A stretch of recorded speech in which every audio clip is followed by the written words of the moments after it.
we're ready for questions, and start right here. If you could just identify yourself and direct your question to a particular individual or individuals, that would be great. Thank you. Andrew Kulik, representing Art Voice. I'll throw this to Ted Black. 2018 will be the next opportunity for the World Juniors to be held on American soil. Is Buffalo interested in hosting the event? Have there been any presentations put together or discussions towards that end? And then to Dave Fisher, how would you feel that Buffalo would rate versus peer American host cities that might also be interested in hosting that event? Thanks, Andrew. First, I win the pool because I guessed that would be the first question that would come our way. So well, I'll split my winnings with you. Our Buffalo is interested in bringing that event. The Sabres are interested in bringing that event to Buffalo. Absolutely. I think all the advantages are obvious. I appreciate hearing from Dave that it was the most successful event they've ever had. I think you stand on the shoulders of others. I wasn't here when that took place, but all the staff was here, and I think that institutional confidence is something that we build on. What wasn't here were the Pagulas and this giant building outside. So we would have the opportunity to host some of the games that might not be a big draw. We'd be able to host those right inside of our walls here with a skywalk. So I think that gives us yet another advantage that'll distinguish us from anyone else that bids. We will go after the World Juniors very aggressively, and it's right in the wheelhouse of what we want to do. We want to bring the world's best to Buffalo for hockey, and the World Juniors really is a defining moment in doing things like that. And I'm going to let the other Dave take your question, if you don't mind, on the possibilities of coming back here. Dave? Well, Buffalo obviously stacks up very, very well because of the facilities, because of the fans, because of the people who run this team and run this building. And as I said, our experience here has been terrific. It was a big success, I think, for the Sabres, for the city, for USA Hockey when we were here a few years ago. So Ted and I have talked about this. I told him that I'm not going to lose his phone number or address so that when the RFPs go out, Buffalo will definitely get one. I guess the good thing from our standpoint is that when we have had events like the World Juniors in Buffalo, when we have launched the All-American Prospects game in Buffalo, there are other American NHL clubs that have seen that and seen that success and have inquired, how do we kind of get on the bus? And so we welcome those expressions of interest, but Buffalo set a very high bar. And so when we get around next year to making that evaluation and making a decision, I'm sure we're going to be visiting Buffalo. I think what's interesting is Buffalo, because of the great job they did, they helped create interest with other NHL clubs and subsequent events, so maybe you're your own worst enemy, Ted.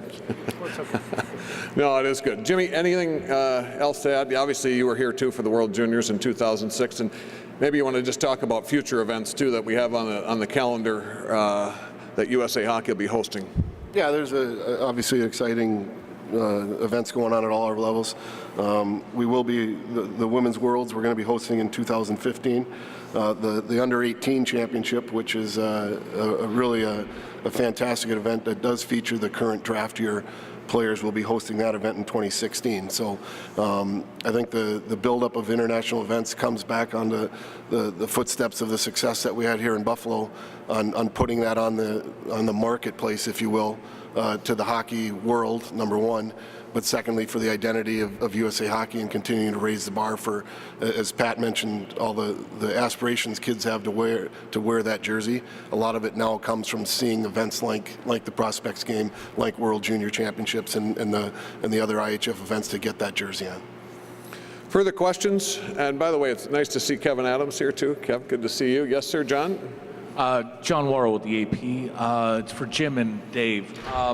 Has any more thought been given to having a mid-season, having this thing at mid-season as opposed to before the start of the season, possibly even tying it with the Canadian version of this event, given the fact that, Central Scouting just, released its top prospects yesterday? Jimmy? Yeah, we've looked at it a little bit, and I think it kind of goes back to what I started to say about celebrating the American player and finding our time to do that. And for us, we honestly felt like the start of the season was the best way to kick off the year, if you will. But here's our great prospects coming up for the upcoming season. And in all honesty, the in-season, that hockey calendar gets pretty full on not only leagues and all the things that the players are going through. We deal a little bit differently than Canada does in that we have some NCAA players that will also be in the game, and it's just a tough time of year to pull a kid from an NCAA as they're getting at the critical stage of their season. So for us, I think September was the great time to kick off and showcase the year and kind of found our date, if you will, to have a game of this magnitude. Sir? Ryan Mazurowski from WBEN's for Pat and Ted. After not being chosen to host the final or Frozen Four here in Buffalo, how important was it to get a similar event downtown? Well, yeah, we're disappointed not to get the Frozen Four. Again, it's we want to chase everything that brings marquee hockey to Buffalo, make Buffalo a hockey destination. You lick your wounds and you move on. That's very highly competitive to get any of these events, World Juniors all the way down. So it's not going to deter us.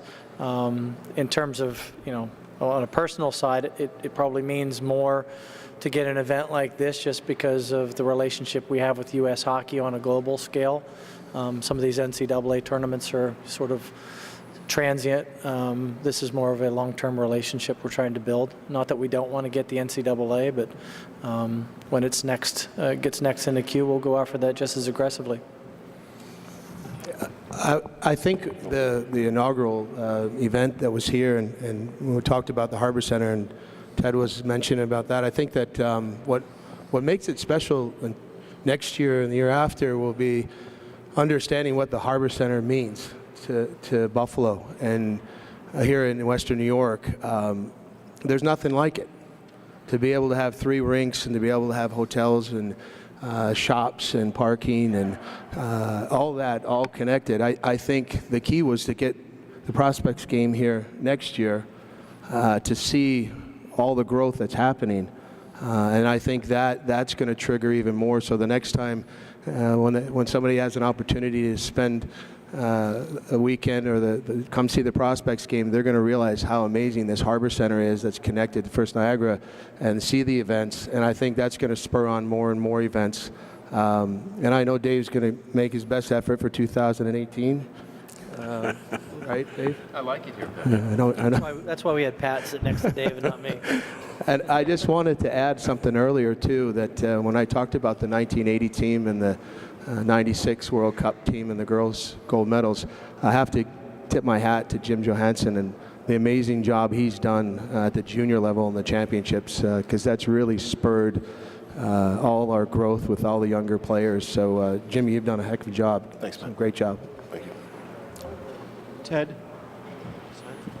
Jim Fink. Will the Harbor Center be done enough that the prospects can see like the back of the house, the training facilities, when they're here in September? I think the Harbor Center's tracking toward a October open, so it'll depend, what's available. My guess is there certainly will be areas that would be amenable to a tour, and maybe some areas that aren't. But as you get that close to it, it's certainly something we want to show off. The good news is the following year, for 15, everything will be open. The hotels, the rinks, the ramps, the restaurants, and the retail will all be open. So if whatever's available, we'll certainly want to show it off. We'll find a way to showcase it. Yeah. John says we'll find a way to showcase it to those of you watching that Hard hats. could not hear that. Further questions? Anybody else? Okay, if not, certainly people will be available for one-offs for those of you that would like to do that. We thank you very much for coming out, and we look forward to 2 terrific games the next couple of years here in Buffalo. Thanks very much.